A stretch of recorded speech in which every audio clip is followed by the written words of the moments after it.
माशाअल्लाह जी, बिस्मिल्लाहिर्रहमानिर्रहीम। अस्सलाम वालेकुम व्यूअर्स। अल्लाह पाक की बेशुमार रहमतों और उसकी रहमतों का शुक्राना अदा करते हुए अपना किचन ऑफिशियल में हम आपको खुशामदीद कहते हैं और उम्मीद करते हैं आप सब लोग खैरियत से होंगे, ठीक ठाक होंगे। अल्लाह ताला हम सबको अपने हिफ्ज़-ओ-अमान में रखे, आमीन सुम्मा आमीन। आज 25 मई है और मौसम जो है बहुत ज़्यादा खुशगवार हो रहा है, ठंडी ठंडी हवाएँ चल रही हैं। पहले काफ़ी आंधी थी, मिट्टी थी उसमें, तो मिट्टी तो ख़त्म हो गई है, लेकिन बादल काफ़ी शोर शोर कर रहे हैं, लगता है कि बारिश आने वाली है।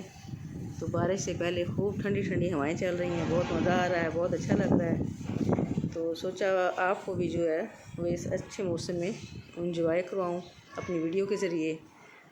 तो आप किस किस शहर से हमारी वीडियो ये वॉच कर रहे हैं तो कमेंट सेक्शन में ज़रूर बताइएगा, दुआओं में याद रखिएगा। Thanks for watching. अल्लाह हाफ़िज़।